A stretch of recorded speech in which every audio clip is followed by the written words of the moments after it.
Bonjour à tous. Aujourd'hui, 5 petits conseils concernant le FJR, qui sont d'ailleurs applicables à tout un tas d'autres motos. Donc voilà, c'est parti. Premièrement, les clés de contact, c'est un détail pour certains anciens motards, vous savez tous ça, mais il y a encore des gens qui ne le font pas. Je vois souvent des motos qui ont toute cette partie-là abîmée par un trousseau de clés. Donc essayez toujours d'avoir juste la clé de Neumann pour démarrer votre moto seule. Parce que en fait, vos clés vont se balader là, vont rayer tout, voire aller sur vos voyants, etc. Donc c'est pas bon ça. Donc moi j'ai un système qui est assez simple, hein. C'est un truc de clés que j'ai eu dans le magasin de clés. En fait, mon trousseau de clés moto il est là, et ça vient se clipser là-dessus. C'est pas facile à faire d'une main, je vais essayer, non j'y arriverai pas d'une main. Il faut clipser ça en fait sur ce petit système là. Mais enfin vous comprenez le principe, c'est très pratique et ça évite un tas de problèmes quoi. Avoir juste la clé de démarrage seule, c'est vraiment nécessaire, faut vraiment faire ça comme ça. Après, deuxième chose que je remarque tous les jours maintenant, c'est difficile de se balader en moto sans téléphone, parce qu'aujourd'hui le téléphone c'est le GPS, c'est le Bluetooth, c'est tout ce que vous voulez, et donc du coup, voilà, c'est difficile de faire sans. Pourtant je suis pas vraiment de la génération téléphone portable, mais j'arrive plus à faire sans maintenant, hein. Donc moi je suis pas vraiment fan du système ou des systèmes un peu comme Quadlock, etc. parce que c'est des systèmes qui sont, donc vous êtes dédié à cette marque. Et à chaque fois que vous allez devoir changer de téléphone, eh ben, faudra un nouveau truc parce que c'est sur le boîtier qu'il est fixé leur système. Et donc bon, pour moi, ça marche pas. Il n'est pas question que je rachète une pièce à chaque fois que j'ai un nouveau téléphone. Pour nous, c'est quelque chose comme tous les 2 ans. Non, ça marche pas. Donc moi, j'ai un système un peu plus universel comme ça. J'aime bien ce système-là. Ça peut prendre votre téléphone ou un autre téléphone. Il y a aussi un autre avantage, c'est que si vous avez un téléphone professionnel, vous pouvez l'utiliser avec, votre téléphone personnel, vous pouvez l'utiliser avec, vous avez un passager qui a l'adresse où vous devez aller, vous pouvez l'utiliser avec, et donc du coup, c'est pas dédié uniquement à un modèle. Donc moi, je recommande un système comme ça, plus universel. En plus, ça a fait ses preuves, ça, c'est quand même bien costaud et ça marche bien, quoi. Donc, très bon système. Après, quelque chose que je recommande de faire au moins une fois par semaine, donc c'est le nettoyage de vos disques.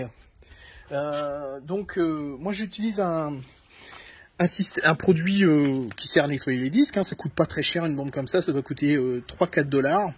Donc vous passez du produit sur votre chiffon, vous nettoyez votre disque avec, des deux côtés, à l'intérieur, à l'extérieur. Si vous voulez éventuellement un petit coup sur votre caliper, sur votre système de freinage, je recommande de bien regarder avant si vous n'avez pas de fuite, parce que le produit de nettoyage, évidemment, il va vous enlever toutes les marques de liquide, mais après, vous en saurez pas grand-chose. Donc, il vaut mieux jeter un coup d'œil bien avant, tout autour de la moto, sur les freins, à l'avant, à l'arrière. Une fois que vous êtes sûr, eh ben, vous passez un coup sur le disque, donc avec un chiffon. Moi, j'utilise une sorte de lingette qui sert à ça, ou alors un simple papier absorbant avec du liquide comme ça, à l'intérieur, à l'extérieur du disque.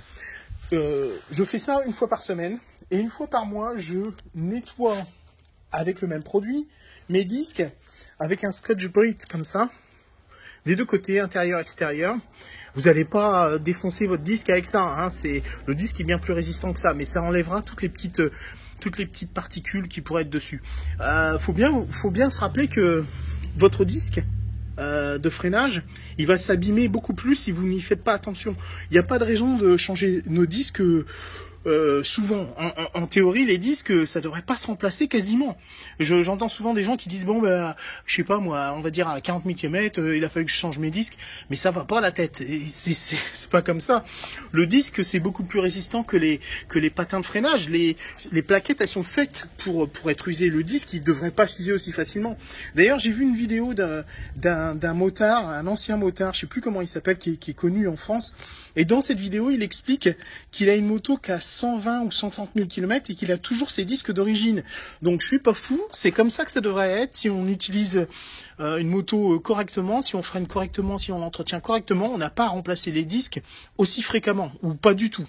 Donc nettoyez vos disques avec du Scotch-Brite des deux côtés et du fluide de nettoyage de frein. Ensuite, autre chose que je fais au moins une fois par semaine, je vérifie ma pression des pneus. J'ai une pompe, comme je l'ai expliqué, petite pompe électrique comme ça, c'est assez pratique. Mais peu importe comment vous le faites, si vous allez à la station. Mais je vois aussi souvent des motos qui ont l'air d'avoir un pneu qui n'est pas complètement bien gonflé. Et ça me rend dingue parce que je me dis, je sais pas s'ils se rendent bien compte que le seul contact qu'on a sur la route, c'est nos pneus. Donc il faut quand même assurer le coup, quoi. Donc vérifiez votre pression des pneus, c'est vachement important.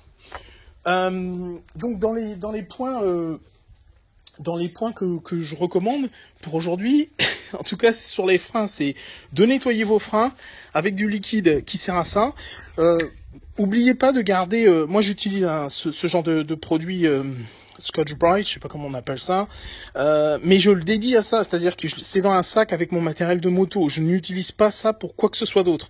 Pourquoi? Parce que je voudrais pas que, par exemple, par accident, je mette du produit de nettoyage, un solvant, ou que je mette, par exemple, un produit de lavage sur ça. Parce que vous mettez ça sur vos disques et c'est fini, là, vous avez plus de frein, quoi.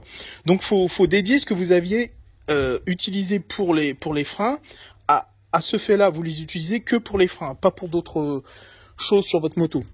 Voilà. Je crois que pour aujourd'hui, on va s'arrêter là. Si vous avez des questions, n'hésitez pas.